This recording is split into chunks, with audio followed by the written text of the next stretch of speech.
Bismillahirrahmanirrahim. Darus Salam Mosque, Toronto, Canada. Wednesday after 10th Taraweeh, 10th of September 2008.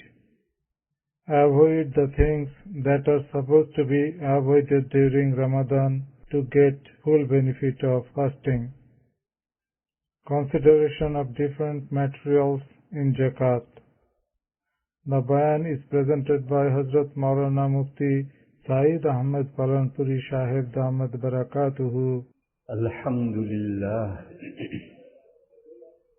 Nahmaduhu wa nasta'inuhu wa nastaghfiruhu wa nu'minu bihi wa natawakkalu alayhi ونعوذ بالله من شرور أنفسنا ومن سيئات أعمالنا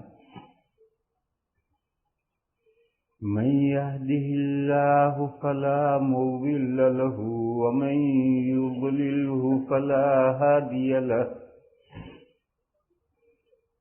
وأشهد أن لا إله إلا الله وحده لا شريك له وأشهد أن سيدنا ومولانا محمدا عبده ورسوله أرسله إلى الناس كافة بشيرا ونذيرا وداعيا إلى الله بإذنه وسراجا منيرا صلى الله تعالى عليه وعلى آله وصحبه وبارك وسلم تسليما كثيرا كثيرا وبعد فأعوذ بالله من الشيطان الرجيم بسم الله الرحمن الرحيم ألف لام ميم ذلك الكتاب لا ريب فيه هدى للمتقين الذين يؤمنون بالغيب ويقيمون الصلاة ومما رزقناهم ينفقون والذين يؤمنون بما أنزل إليك وما أنزل من قبلك وبالآخرة هم يوقنون أولئك على هدى من ربهم وأولئك هم المفلحون صدق الله مولانا.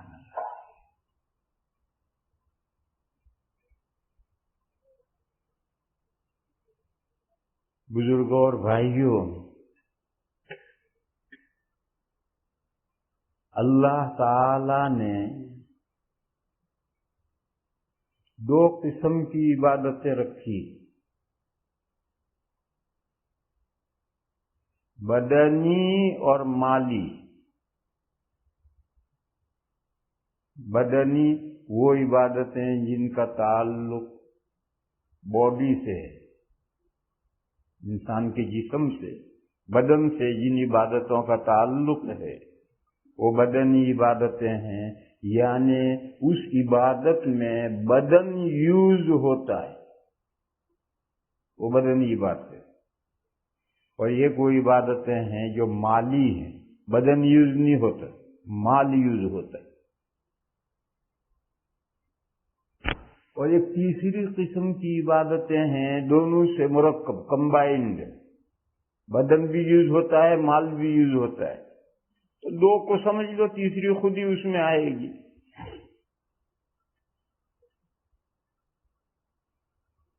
پھر اللہ نے انسان کے بدن میں روح رکھی ہے، اور روح کی دو صفتیں ہیں، دو حالتیں،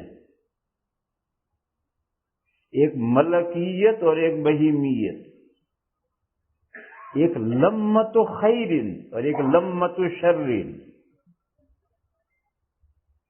یہ روح کی دو حالتیں ہیں، قرآن کریم میں ہے وَنَفْسٍ وَمَا سَوَّاهَا، قسم ہے نفس کی، نفس کی یعنی روح کی قسم کھائی جا رہی ہے، اور اس نفس کو درست بنانے کی، یعنی اللہ نے انسان کا نفس نہایت شاندار بنایا ہے۔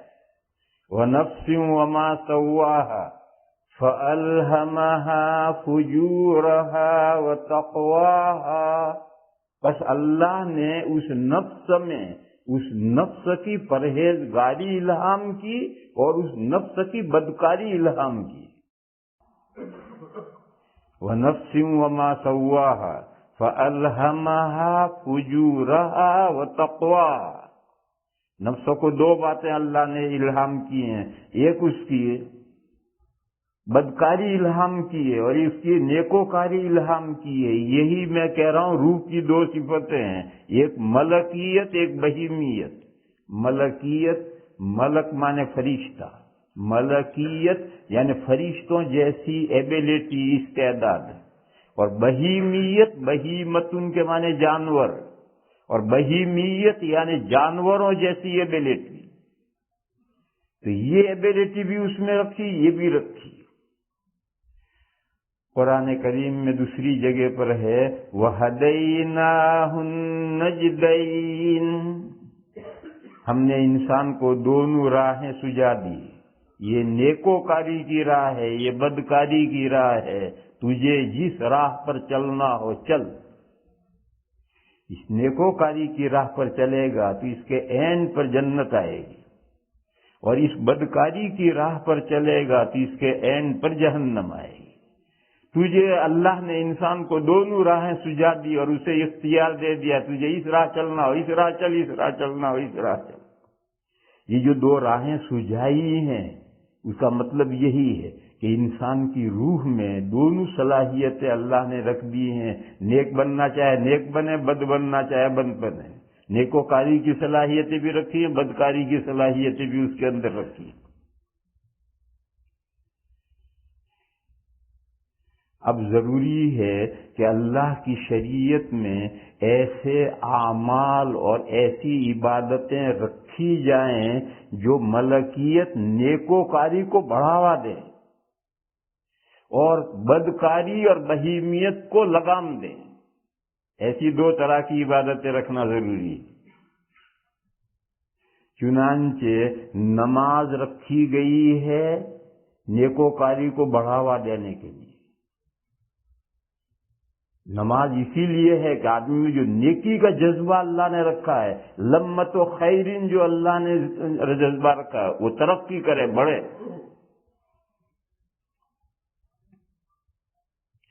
اور روزہ رکھا ہے تاکہ نفسانی تقاضے دبائے اور آدمی میں تقوی اور پرہیزگاری پیدا کرے۔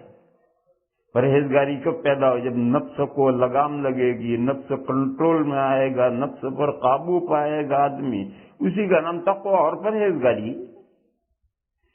تو دو عبادتیں بدنی رکھی ہیں، نماز اور روزہ، یہ بدنی عبادتیں رکھی ہیں، اس میں آدمی کا بدن یوز ہوتا ہے اور مال اس میں کچھ خرچ نہیں ہوتا۔ اور نماز اس لیے رکھی ہے کہ اس سے ملکیت کو بڑھاوا ملے، اور روزہ اس لیے رکھا ہے یا ایھا الذین آمنوا کتب علیکم الصیام کما کتب علی الذین من قبلکم لعلکم تتقون، تاکہ تمہارے اندر تقوی پیدا ہو، تمہارے اندر پرہیزگاری پیدا ہو، اس لیے اللہ نے روزہ رکھا ہے۔ ہمارا روزہ تو یہ کام نہیں کرتا۔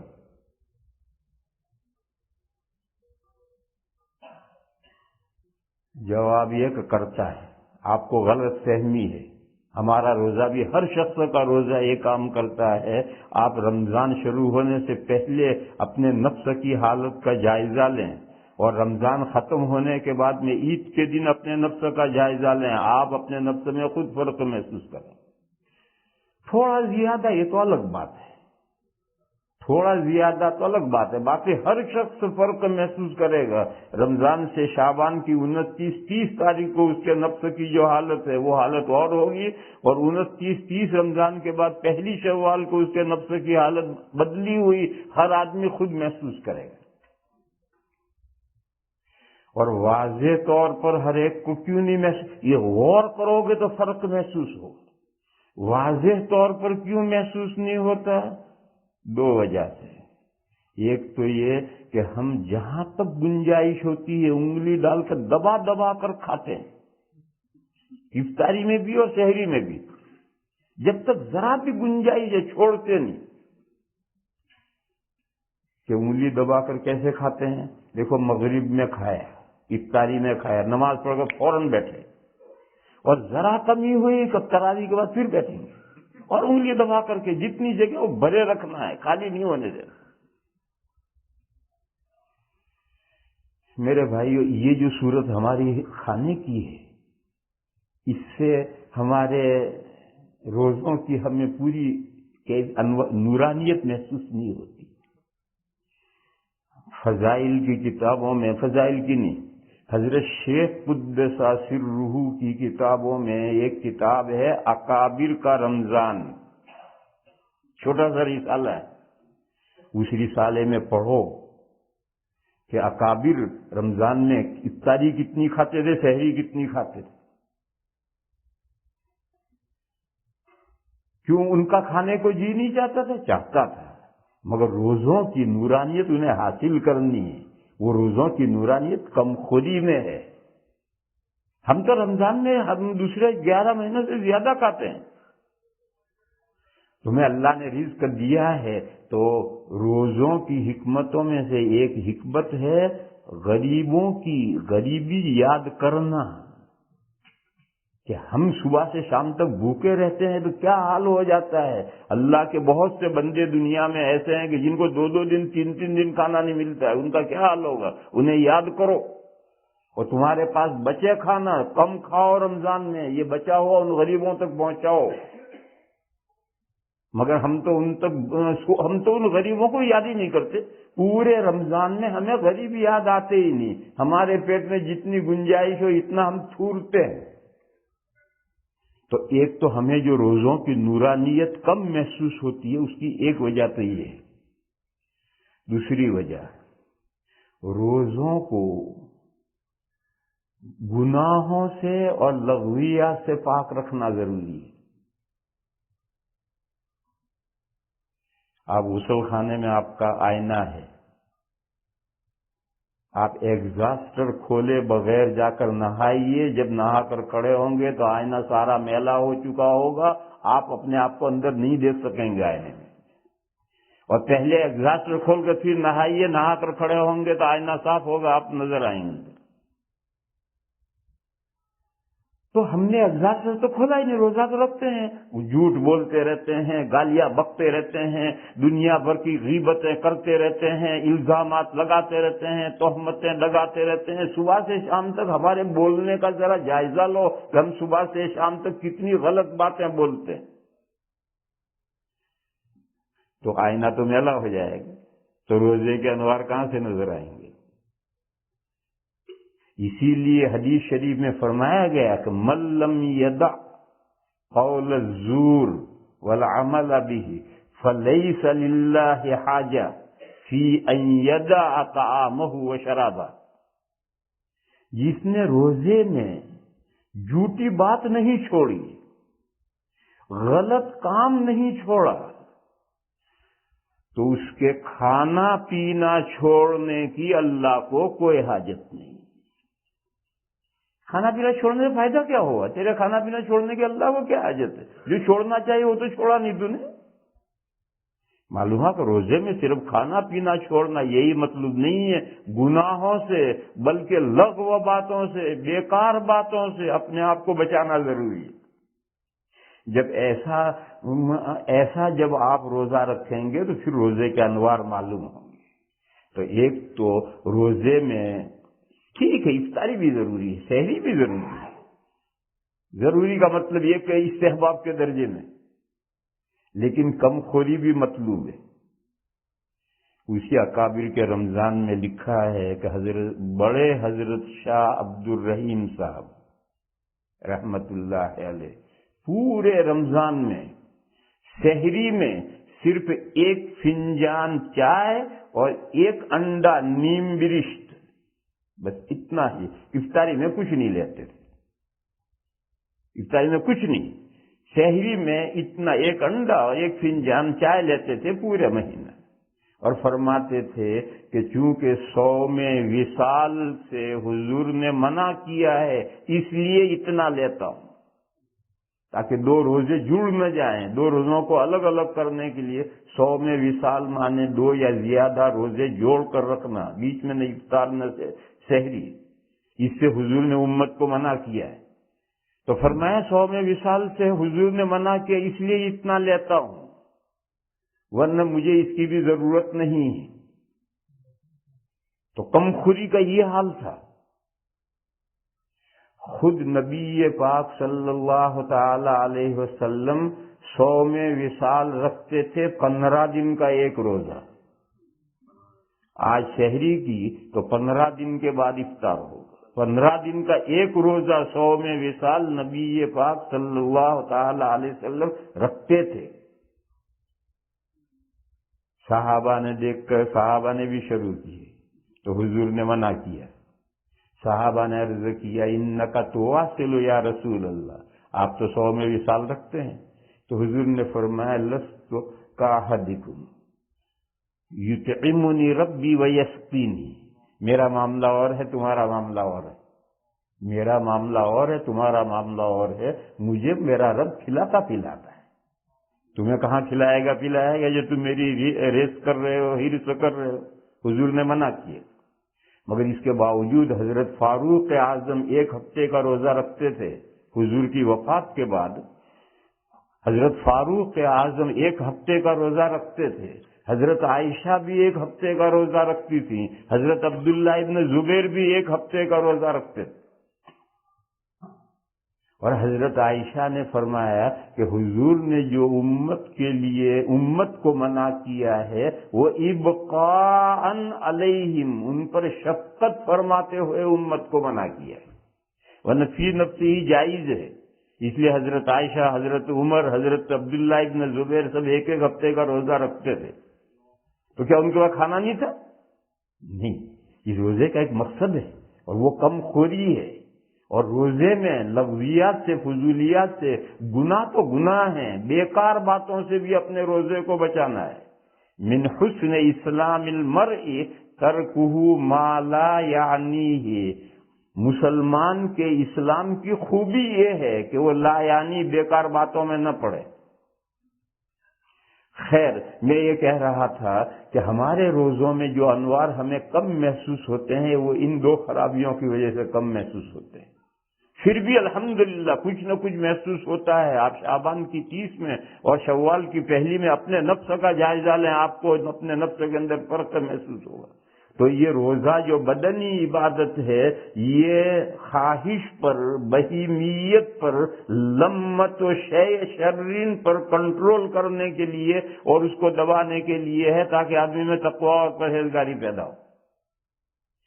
اور نماز یہ بھی بدنی عبادت ہے، وہ اس لیے ہے کہ آدمی کے اندر نورانیت پیدا ہو، ملکیت ابھرے، لمت و خیرن ابھرے، اللہ کا قرب حاصل ہو، اللہ کے نزدیک پہنچے۔ نماز کا سب سے بڑا مقصد وَلَذِكْرُ اللَّهِ أَكْبَرُ، نماز کا سب سے بڑا مقصد اللہ کی یاد ہے۔ اور حدیث شریف میں فرمایا کہ جب بندہ سجدہ کرتا ہے تو اللہ کے قدموں پر سجدہ کرتا ہے، یعنی اتنا قریب ہو جاتا ہے۔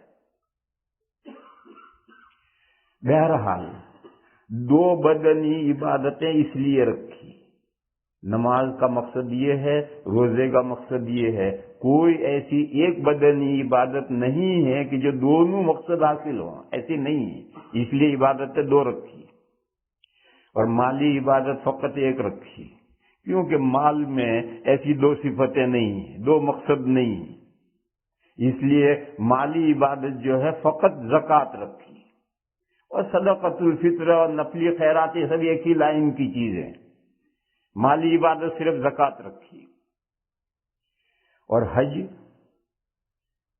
مالی بدنی عبادت ہے یا مالی عبادت ہے؟ امام مالک علیہ الرحمہ کہتے ہیں بدنی عبادت ہے، مال کا کوئی تعلق نہیں اس سے۔ دوسرے تین ائمہ کہتے ہیں کہ نہیں، یہ بدنی اور مالی دونوں سے مرکب ہے۔ چنانچہ امام مالک علیہ الرحمہ کے نزدیک ہر وہ شخص جس کو استطاعت بدنی حاصل ہے، یعنی اس کی باڈی صحیح ہے اور وہ مکہ مکرمہ تک چل کر جا سکتا ہے، تو ان کے نزدیک حج فرض ہے، زاد اور راحلہ شرط نہیں۔ توشہ نہیں ہے، انہوں نے کہا راستے میں مزدوری کرتے رہو، کماتے رہو، کھاتے رہو۔ مزدوری نہ ملے، کہا بھیک مانگتے رہو، کھاتے رہو، چلو۔ وقت سواری نہیں، 11 نمبر کی سائیکل اٹھاؤ۔ امام مالک علیہ وہ جو قرآن کی آیت ہے وَلِلَّهِ عَلَى النَّاسِ حِجُّ الْبَيْتِ مَنِ اسْتَطَاعَ إِلَيْهِ سَبِيلًا، جو بیت اللہ تک راستے کی طاقت رکھتا ہے۔ امام مالک کہتے ہیں استطاعت سے استطاعت بدنی مراد ہے، زاد اور راحلہ شرط نہیں ہے۔ زاد یعنی توشہ، راحلہ مانے سواری۔ وہ کہتے ہیں حج کی فرضیت کے لیے زاد اور راحلہ شرط نہیں ہے، تو کون سی عبادت ہوئی؟ بدنی ہوئی صرف۔ دوسرے ائمہ کہتے ہیں کہ نہیں، بدن بھی درست ہو، تندرست ہو، استطاعت بدنی بھی ہو، اور ساتھ میں کوئی سواری ہو جو مکہ تک لے جائے، راحلہ، اور اتنا خرچہ ہو کہ پیچھے فیملی کو خرچہ دے کر جائے اور جا کر واپس گھر آنے تک کا خرچہ اس کے پاس ہو، تب حج فرض ہوتا ہے۔ اور اس سلسلے میں ایک روایت ہے، امام مالک علیہ الرحمہ فرماتے ہیں وہ روایت ضعیف ہے، انہوں نے نہیں لی۔ دوسرے ائمہ نے، دیکھو اس مسئلے کو سمجھو، اس ملک میں بہت لوگ ہیں منہ کھول کر کہتے ہیں روایت ضعیف ہے۔ ارے ضعیف ہے تو کیا آسمان ٹوٹ پڑا؟ امام مالک علیہ الرحمہ نے اس روایت کو نہیں لیا۔ ترمذی شریف میں وہ روایت ہے، حضور سے پوچھا ما یوجب الحج، حضور سے پوچھا گیا ما یوجب الحج، حج کیا چیز واجب کرتی ہے؟ تو حضور نے فرمایا زاد و راحلہ واجب کرتا ہے۔ امام مالک کہتے ہیں یہ حدیث ضعیف ہے، انہوں نے نہیں لی۔ مگر دوسرے تین ائمہ یہ کہتے ہیں کہ ہمیں حدیث سے کوئی ثابت نہیں کرنا، قرآن کی آیت میں من استطاع الیہ سبیلا کی تفسیر کرنی، کہ آیت میں جو استطاعت مراد ہے، جو بیت اللہ تک پہنچنے کی طاقت رکھتا ہو۔ کیا مطلب؟ اس ضعیف حدیث نے کہا کہ طاقت رکھنا یہ ہے کہ اس کے پاس توشہ ہو اور سواری ہو، تو ہم اس ضعیف حدیث سے حکم نہیں ثابت کر رہے، ہم تو حکم آیت پاک سے ثابت کر رہے ہیں، اور آیت پاک کی تفسیر میں اس ضعیف حدیث کو لے رہے ہیں، اس میں کوئی حرج نہیں۔ ضعیف حدیث سے شرط کے درجے کا کوئی حکم ثابت نہیں ہو سکتا۔ شرط کا درجہ فرض کا درجہ ہے، فرض کا درجہ ثابت کرنے کے لیے ائمہ ثلاثہ کے یہاں اعلیٰ درجے کی خبر واحد ہو تو فرض ثابت ہو سکتا ہے۔ حنفیہ کے یہاں چاہے کتنی ہی اعلیٰ درجے کی صحیح حدیث ہو، فرض ثابت نہیں ہو سکتا، متواتر ہی سے فرض ثابت ہو سکتا ہے، اور کوئی حدیث متواتر ہے یا نہیں اس میں بڑا جھگڑا ہے۔ حنفیہ کے نزدیک اگر اعلیٰ درجے کی صحیح حدیث ہے تو واجب ثابت ہوگا، فرض نہیں ہوگا۔ اسی لیے وہ جو حدیث ہے لا صلاۃ لمن لم یقرأ بفاتحۃ الکتاب، نہیں ہے نماز اس شخص کی جس نے فاتحہ نماز میں نہیں پڑھی، اس سے ائمہ ثلاثہ نے فاتحہ کا نماز سے فرضیت کا تعلق قائم کیا اور کہا ہر رکعت میں فاتحہ فرض ہے۔ امام ابو حنیفہ نے کہا نہیں، حدیث اعلیٰ درجے کی ہے مگر خبر واحد ہے، اور خبر واحد ظنی ہوتی ہے، لہذا اس سے زیادہ واجب ثابت ہوتا ہے، لہذا نماز کی ہر رکعت میں فاتحہ واجب ہے۔ وہ ایک ہی حدیث ہے، اس سے تین ائمہ فرض ہونا ثابت کرتے ہیں، امام ابو حنیفہ اس سے واجب ہونا ثابت کرتے ہیں۔ اور شرط کا جو درجہ ہے وہ فرض کا درجہ ہے، جیسے نماز کے لیے وضو شرط ہے یعنی فرض ہے، وضو کے بغیر نماز کیسے ہوگی؟ تو حج کے لیے جو زاد و راحلہ شرط ہے، زاد و راحلہ ہوگا تبھی حج فرض ہوگا. اس کے لیے تو اعلیٰ درجے کی صحیح حدیث چاہے ائمہ ثلاثہ کے نزدیک اور حنفیہ کے یہاں آج چاہے کتنی ہی اعلیٰ درجے کی خبر واحد ہو، اس سے شرطیہ ثابت نہیں ہوتی. اور یہ ائمہ کہتے ہیں کہ جو زاد و راحلہ والی حدیث ہے جو ضعیف ہے، ہم اس سے شرطیہ ثابت نہیں کرتے. شرطیہ تو قرآن کی اس آیت سے ثابت ہے کہ من استطاع الیہ سبیلا میں صرف باڈی کا تندرست ہونا استطاعت بدنی ہی مراد نہیں ہے، مالی استطاعت بھی آیت میں مراد ہے. وہ اس ضعیف حدیث سے معلوم ہوگا.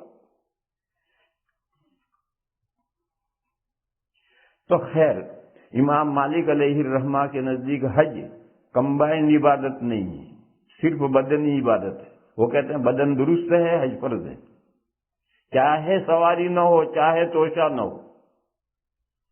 دیگر ائمہ کہتے ہیں کہ نہیں، بدن بھی درست ہونا چاہیے.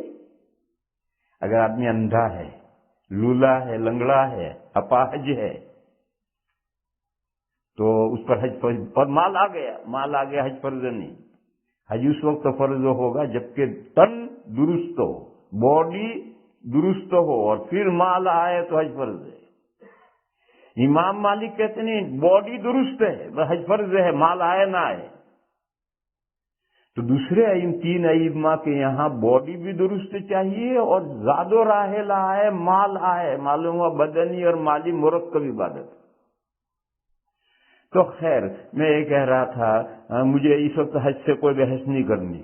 مجھے تو یہ بحث کرنی ہے کہ اللہ نے بدنی عبادتیں دو رکھی ہیں اور مالی عبادتیں ایک رکھی. کیوں بدنی عبادت اس لیے ایک رکھی کہ روح میں دو صفتیں اور ان دونوں صفتوں کے لیے دو عبادتیں چاہیے. ایک سے ملکیت بڑھے، ملکیت کو ترقی ملے، اور ایک سے خواہشات دبیں اور نفس پر کنٹرول ہو. ایسی دو بدنی عبادتیں چاہیے. اور مال میں ایسی کوئی دو صفتیں نہیں ہیں تو مال میں ایک ہی عبادت رکھی. یہ ایک مضمون تھا جو میں نے پورا کر دیا. میں امید باندھتا ہوں کہ آپ حضرات اس مضمون کو سمجھے ہوں گے. آسان مضمون نہیں ہے، مگر امید باندھتا ہوں کہ آپ حضرات اس مضمون کو سمجھ گئے ہوں گے. اس کے بعد پھر دوسرا مضمون سمجھو. مالی عبادت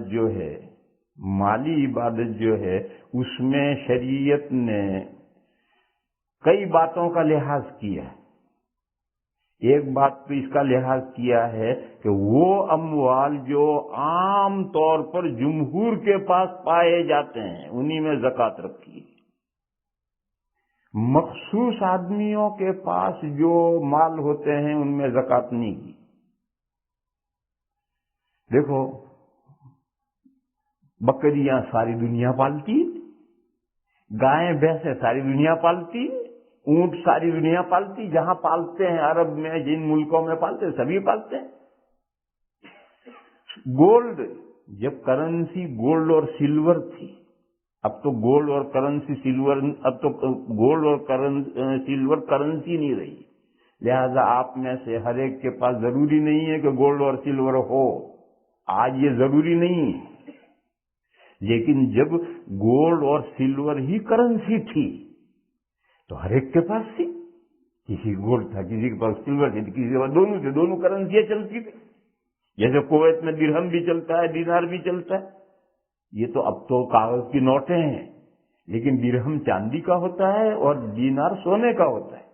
تو جب گولڈ اور سلور کرنسی تھی تو ہر آدمی کے پاس تھی. اسی طریقے پر اموال تجارت، کوئی بھی بزنس شروع کر دو اس کے پاس اموال تجارت ہے. تو بکریاں، گائیں، بھینسیں، بھیڑ، اونٹ، سونا چاندی، تجارت کا سامان ہر ایک کے پاس ہے. اور ہیرا بنیوں کے پاس ہی ہوتے ہیں. ہیرے بنیوں کے پاس ہی ہوتے ہیں.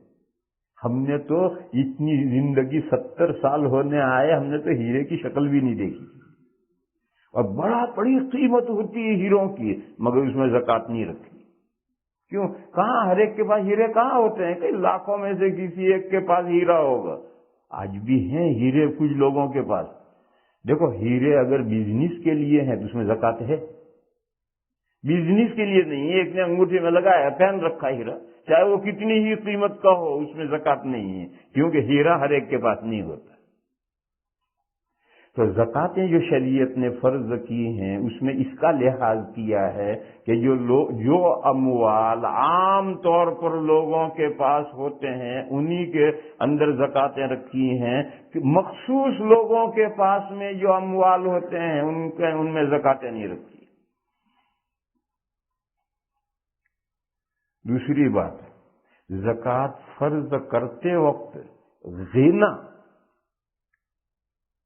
مانے مالداری, ترجمہ یوں کرتے ہیں لیکن یہ صحیح ترجمہ نہیں. غنا یعنی بے نیازی. بے نیازی یعنی اس مال کی اسے ضرورت نہیں, اس میں زکات رکھی. اور جو مال ضرورت میں ہے اس میں زکات نہیں رکھی.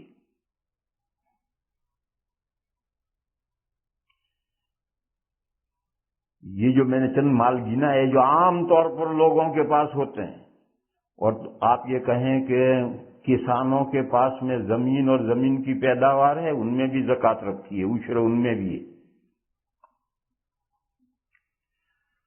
شریعت نے کہا یہ جو زکات ایبل اموال ہیں ان میں نصاب کے بقدر ہو.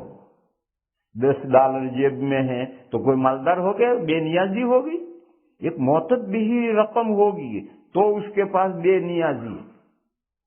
پھر وہ نصاب پورا سال اس کے پاس رہے, گھٹے نہ.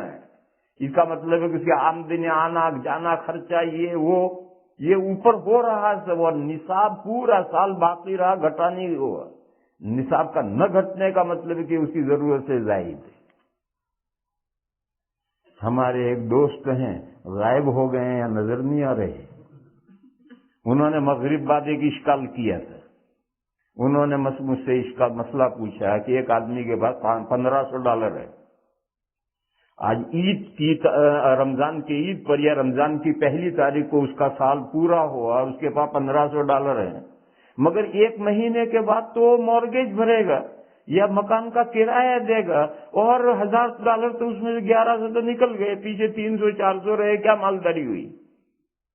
اور شریعت کہتی $1500 ہیں تو صاحب نصاب ہو گیا, زکات ادا کرو. یہ ان کا اشکال صحیح نہیں ہے.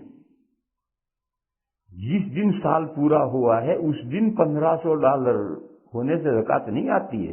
زکات $1500 مجھے نہیں معلوم یا نصاب کتنا ہے. مان لو کہ 87.5 گرام سونے کی قیمت $1500 ہے, تو $1500 اس کی ملکیت میں آئے اور پورا ایک سال تک یہ $1500 اس کے پاس رہے, اس میں کمی نہیں ہوئی.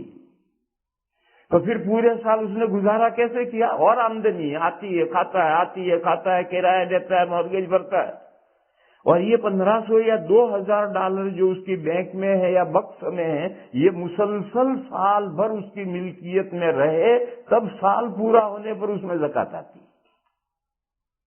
اس کا لحاظ کیا ہے شریعت نے کہ ابھی 1500 ہے, ابھی 2 دن بعد مہینہ پورا ہوا اور 1100 چلے گئے کرائے میں, مورگیج میں, تو کہاں مالدار رہا, غریب ہو گیا. نہیں, یہ غریب مراد نہیں. 1500 محض ہونے سے زکات نہیں آتی. 1500 نصاب ہوتا ہے. نصاب کا مالک ہونے کے بعد میں جب پورا ہولان ہول ہو جائے, پورا سال گزر جائے, اس کے پاس نصاب اتنی رقم باقی رہے, نصاب گھٹے نہ, تو پھر سال پورا ہونے پر اس میں سے زکات واجب ہے. اس کا صاف مطلب یہ ہے کہ یہ $1500 اس کی ضرورت سے زائد ہے. اور جب ضرورت سے زائد ہے, اسی کا نام ہے غنا, اسی کا نام ہے بے نیازی, اسی کا نام ہے مالدار ہونا. صبح آئے 2000 اور شام کو خرچ ہو گئے, اس کا نام مالداری نہیں ہے. تو دوسری چیز شریعت نے زکات میں اس کا لحاظ کیا ہے. تیسری چیز شریعت نے زکات واجب کی ہے فی فضول الاموال, مالوں میں جو بڑھوتری ہوتی ہے اس بڑھوتری میں زکات واجب کی ہے, اصل مال میں زکات واجب نہیں کی. ایک آدمی کے پاس 40 بکریاں ہیں اور وہ 40 بکریاں 1 سال تک اس کی ملکیت میں رہی تو انشاءاللہ 15-20 بچے پیدا ہو جائیں گے. جب کسی کے پاس 40 بکریاں ہوں گی اور سال بھر اس کی ملکیت میں وہ بکریاں رہیں گی تو سال بھر ہوتے ہوتے 15-20 بچے پیدا ہو جائیں گے.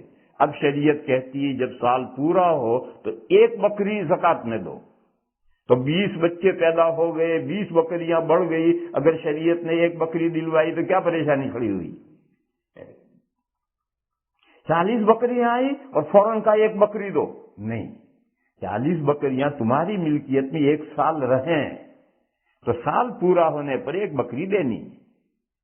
تو اب 1 سال کے اندر تو 40 بکریوں میں کم سے کم 15 تو بچے پیدا ہو جانے ہیں. یہی حال گائے بھینسوں کا ہے کہ 30 گائیں بھینسیں کسی کی ملکیت میں 1 سال رہیں تو 10-15 بچے پیدا ہو جائیں گے ان کے. یہی حال 5 اونٹنیوں کا ہے کہ اگر کسی کی ملکیت میں 5 اونٹنیاں 1 سال رہیں تو 1-2 بچے تو پیدا ہو ہی جائیں گے ان کے. تو شریعت نے زکوٰۃ فی فضول اموال رکھی ہے، زائد اموال میں رکھی ہے. اصل جو کیپیٹل ہے اس میں زکوٰۃ نہیں رکھی. پھر اسی میں ہے کہ اگر آپ کے پاس جانور ہیں اور جنگل میں چرتے ہیں، سائمہ ہیں تو زکوٰۃ ہے. اور اگر آپ اپنے کھیت میں گھاس اگا کر کے ان جانوروں کو کھلاتے ہیں، زکوٰۃ نہیں.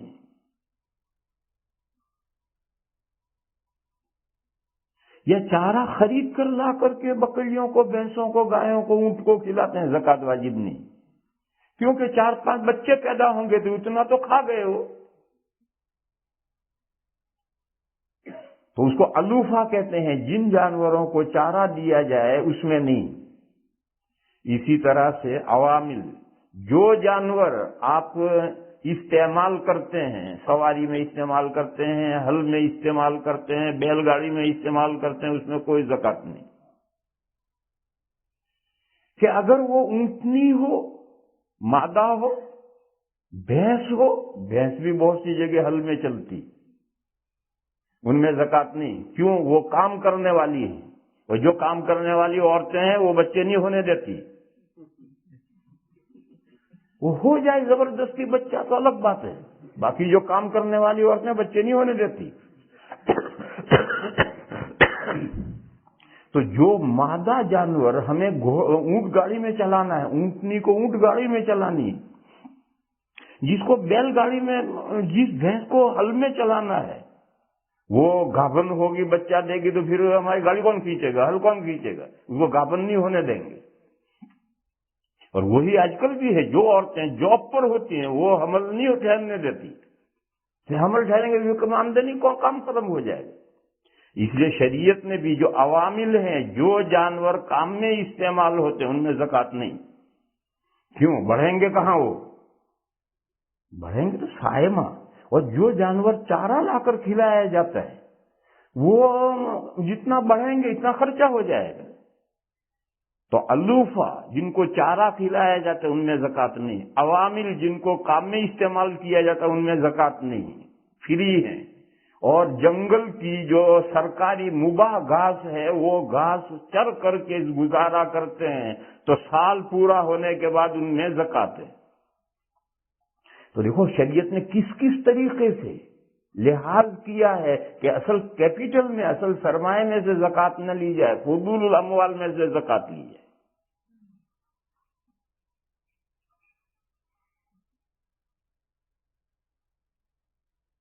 اس میں آپ یہ کہیں گے کہ گولڈ وہ کون سا بچہ دے گا، سلور وہ کون سے بچے دے گا، کرنسی وہ کون سے بچے دے گی.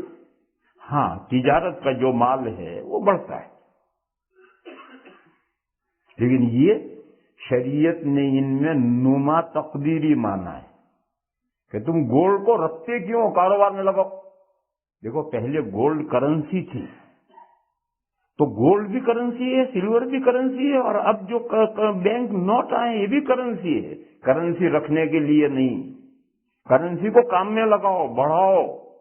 اور کوئی اپنی حماقت سے بینک میں رکھے رہے یا بکسے میں رکھے رہے تو یہ اس کی کوتاہی ہے. کرنسی اس لیے ہے ہی نہیں، گولڈ اور سلور اس لیے ہے ہی نہیں، وہ کام میں لگانے کے لیے، بڑھانے کے لیے. بس اگر کوئی گولڈ کو نہ بڑھائے تو اس کی کوتاہی ہے، سلور کو نہ بڑھائے اس کی کوتاہی ہے، کرنسی کو نہ بڑھائے اس کی کوتاہی ہے.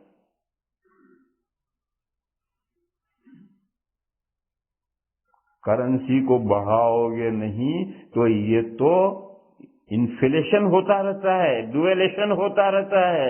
اور آج سے دیکھو، ایسٹ انڈیا کمپنی نے ہندوستان میں اپنا کاروبار شروع کیا تھا، اور انڈیا، پاکستان، بنگلہ دیش، برما، تبت، نیپال سب پر جو قبضہ کیا تھا برٹش گورنمنٹ نے، تو وہ قبضہ شروع ہوا تھا. ایسٹ انڈیا کمپنی نے پہلے کاروبار شروع کیا تھا، تو پورے برطانیہ میں چندہ ہوا تھا، شیئر بنائے تھے، اور وہ شیئر بکے تھے، اور بہت بڑا چندہ ہوا تھا. 30,000 پاؤنڈ چندہ ہوا تھا. 30,000.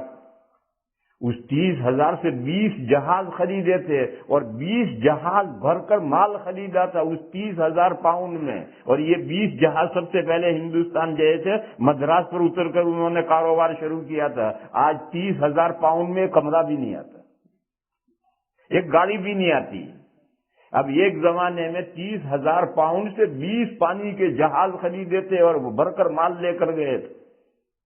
اب اتنا انفلیشن ہوتا ہے. اب اگر کوئی وہ 30,000 اگر بینک میں رکھے رہے تو آج اس کو تو کچھ بھی نہیں رہے گا، حیثیت ہی ختم ہو گئی. تو کرنسی رکھنے کے لیے نہیں، کرنسی بڑھانے کے لیے. کوئی نہ بڑھائے اس کی کوتاہی. تو گولڈ وہ بھی کرنسی ہے، سلور وہ بھی کرنسی ہے، اور بینک نوٹ وہ بھی کرنسی ہے، سب بڑھانے کے لیے. اور اموال تجارت تو خود بڑھتے ہی. آج دکان ہے، سال بھر کاروبار ہوتے ہوتے 50,000 کی دکان ہے، تو انشاءاللہ سال کے ختم پر 70,000 کی دکان ہو جائے گی، اس کا مال اتنا ہو جائے گا، تو بڑھتا ہی ہے. بہرحال اگر کسی کو یہ اشکال ہو کہ یہ کہاں بڑھتے ہیں، تو شریعت نے ان میں نما تقدیری مانا ہے کہ اس کو تو بڑھانے ہی کے لیے یہ چیزیں ہیں. اگر کوئی نہ بڑھائے اس کا قصور ہے. بہرحال شریعت نے اس کا بھی لحاظ کیا ہے. پھر شریعت نے ایک لحاظ یہ کیا ہے کہ جو اموال گردش میں رہتے ہیں ان میں زکوٰۃ کم سے کم رکھی، اور جو اموال گردش میں نہیں رہتے ہیں ان میں زکوٰۃ زیادہ رکھی. دیکھو، کھیت میں سے 10 من پیدا ہوا، 1 من زکوٰۃ میں عشر میں دو، 10 من میں 1 من، 10%. اور گولڈ، سلور، کرنسی، اموال تجارت اس میں 40% ہے. زکوٰۃ اتنی کم رکھی کیونکہ زمین ہے، اس میں سال میں 1-2 مرتبہ زکوٰۃ ہوتی ہے، 1-2 مرتبہ پیداوار ہوتی ہے، تو اس میں زیادہ رکھی. اونٹوں میں 5 اونٹوں میں 1 بکری زیادہ ہے. اور یہ جو اموال گردش کرتے ہیں، کرنسی، گولڈ، سلور، اموال تجارت جو گردش میں رہتے ہیں اس میں کم سے کم زکوٰۃ شریعت نے رکھی. یہ بہت سی چیزوں کا لحاظ کر کے شریعت نے زکوٰۃ واجب کی. بس کوئی کہے کہ ایک آدمی کے پاس میں ہیرے ہیں کروڑوں روپے کے، اس پر زکوٰۃ نہیں ہے. کیوں دنیا میں ہیرے ہوتے کتنوں کے پاس ہیں. بہرحال یہ دوسرا مضمون ہے جو میں نے پورا کیا. اس مضمون کا خلاصہ یہ ہے کہ شریعت نے کن اموال میں زکوٰۃ رکھی ہے، کتنی زکوٰۃ رکھی ہے، اس میں بہت سی باتوں کا لحاظ کیا ہے. اس کے بعد تیسرا مضمون شروع کرتا ہوں. بکریاں تو ہمارے پاس ہے ہی نہیں، ہمیں اس کی تفصیل جاننے کی کیا ضرورت ہے. گائے بھینسیں بھی ہمارے پاس نہیں ہیں، اونٹ بھی ہمارے پاس نہیں ہیں. اب ہمارے پاس لے دے کر رہ جاتی ہیں سونا چاندی. اگرچہ اب سونا چاندی کرنسی نہیں رہی، بلکہ استعمال کی چیز ہوگی. اب سونا چاندی استعمال کی چیز ہے یا کھانے کی چیز ہے؟ سونا چاندی کھانے کی چیز ہے یا استعمال کی چیز ہے؟ کرنسی نہیں رہی. سونا چاندی کھانے کا؟ جی ہاں، سونے کے ورق بڑے قیمتی ہیں، لوگ کھاتے ہیں. چاندی کے ورق کوٹتے ہیں، لوگ کھاتے ہیں. بڑے مقوی، سونا اور چاندی بڑی مقوی دھاتیں ہیں، اور سونے چاندی کے ورق کوٹے جاتے ہیں اور لوگ کھاتے ہیں. تو کھانے کی چیز ہے یا پھر زیب و زینت کی، عورتوں کے زیور بنانے کی اور پہننے کی چیز ہے. لیکن چونکہ یہ پیدائشی طور پر کرنسی ہے، لہذا آج بھی کرنسی کا حکم ہے. بلکہ یہ بینک نوٹ جو چل رہے ہیں ان کا بیسمنٹ وہی گولڈ اور سلور ہے. اگرچہ وہ بیکار ہے گولڈ اور سلور، مگر اسی کی بنیاد پر بینک نوٹ چل رہے ہیں.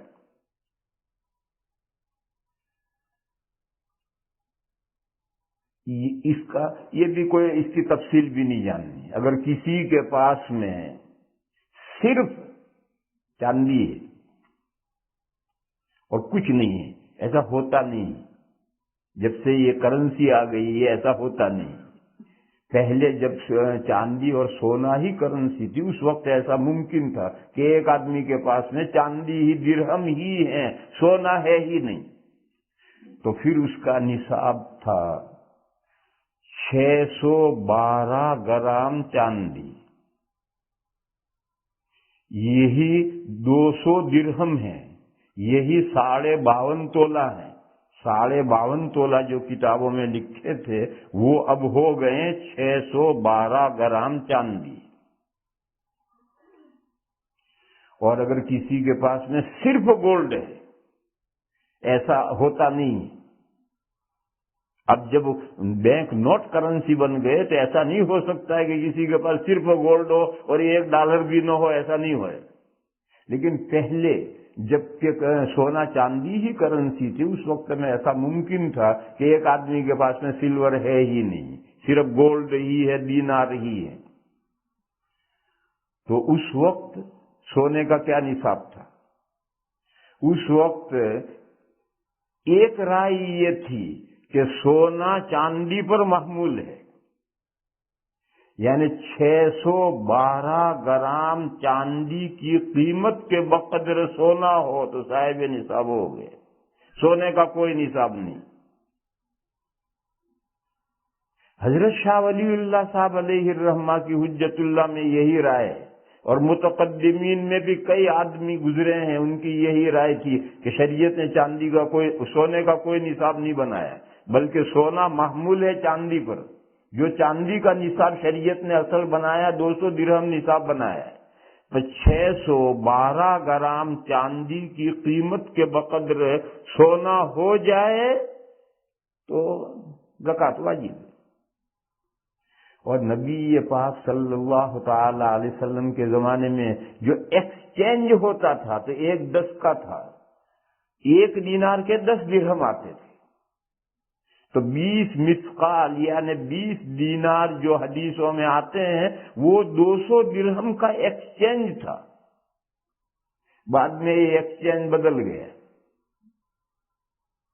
چاندی بہت نیچے رہ گئی، سونا بہت ہائی ہو گیا. بس آج بھی چاندی کے نصاب کا اعتبار ہے. یہ حضرت شاہ ولی اللہ علیہ الرحمہ کی رائے ہے اور متقدمین میں کئی حضرات کی یہ رائے ہے. لیکن چاروں مذاہب میں فتویٰ اس پر نہیں. چاروں مذاہب میں فتویٰ اس پر ہے کہ چاندی کا نصاب الگ ہے، سونے کا مستقل نصاب ہے، اور وہ 7.5 تولہ ہے، 20 مثقال ہے، یعنی 87.15 نصاب ہے گرام. 87.15 گرام یہ سونے کا نصاب ہے. اور اس سلسلے میں 3 حدیثیں ہیں، اور تینوں حدیثوں میں راوی ضعیف ہیں. لیکن جب 3 ہیں اور 3 اگر ضعیف بھی ہیں تو 3 مل کر قوی ہو جائیں گی. 3 چھڑیاں لو اور ملا کر کے رسی میں باندھ دو، اب ایک لاٹھی بن جائے گی مضبوط. تو 3 حدیثیں ہیں، ہر ایک میں کچھ نہ کچھ کمزوری ہے، مگر 3 مل کر قوی ہو جاتی ہیں۔ اس لیے چاروں ائمہ کے یہاں فتویٰ یہ ہے کہ یہ جو 3 حدیثوں میں سونے کا نصاب ہے یہ مستقل ہے، چاندی سے کمپیریشن نہیں، اور اسی پر فتویٰ ہے۔ تو اگر صرف چاندی ہے تو وہ، اور صرف سونا ہے تو یہ، اور اگر تھوڑی چاندی ہے تھوڑا سونا ہے، آج کل ایسا ہوتا ہے، ایک زیور چاندی کا ہے ایک زیور سونے کا ہے عورتوں کے پاس، مرد کے پاس تو کیا کرے گا زیور مرد، لیکن مرد کے نے زیور ملکیت مرد کی ہے اور پہننے کے لیے بیوی کو دے رکھی ہے، تو وہ مرد ہی کے زیور ہیں کیونکہ مالک وہ ہے، اور ساتھ میں کرنسی بھی ہے۔ تو اب الگ الگ نہیں، جو چاندی ہے کتنی ہے کہ 10 گرام ہے، جاؤ بازار میں پوچھو قیمت، اس کو کاغذ پر لسٹ پر لکھو۔ سونا کتنا ہے کہ 1 تولہ ہے، جاؤ قیمت پوچھ کر آؤ، لسٹ پر لکھو۔ ڈالر کتنے ہیں کہ ڈالر 50 ہے، جوڑو ملاؤ، اور پورا ٹوٹل کتنا ہوا، ٹوٹل ہوا 1100 ڈالر۔ اب دیکھو چاندی کا جو نصاب ہے 612، اس کی قیمت کے بقدر یا زائد یہ ڈالر ہوئے یا نہیں، ہو گئے نہیں، زکوٰۃ واجب ہے۔ اگرچہ 10 تولے چاندی ہے، 1 تولہ سونا ہے اور 50 ڈالر ہے، مجموعے میں زکوٰۃ واجب ہو جائے گی، مگر کب واجب ہوگی؟ جب اتنی مقدار اس کے پاس 1 سال تک کنٹینیوس رہے، اس میں کمی نہ آئے، زیادتی ہو جائے کوئی حرج نہیں، کمی نہ آئے تو زکوٰۃ واجب۔ یہ نہیں کہ جس دن سال پورا ہوا اس دن اتنا ہے اور کل پرسوں ہفتہ مہینہ پہلے آیا، نہیں، یہ نصاب ہے، نصاب کا مالک ہونے کے بعد میں 1 سال کنٹینیوس یہ نصاب اس کی ملکیت میں رہے، اس میں کمی نہ ہو، بڑھتا رہے کوئی حرج نہیں۔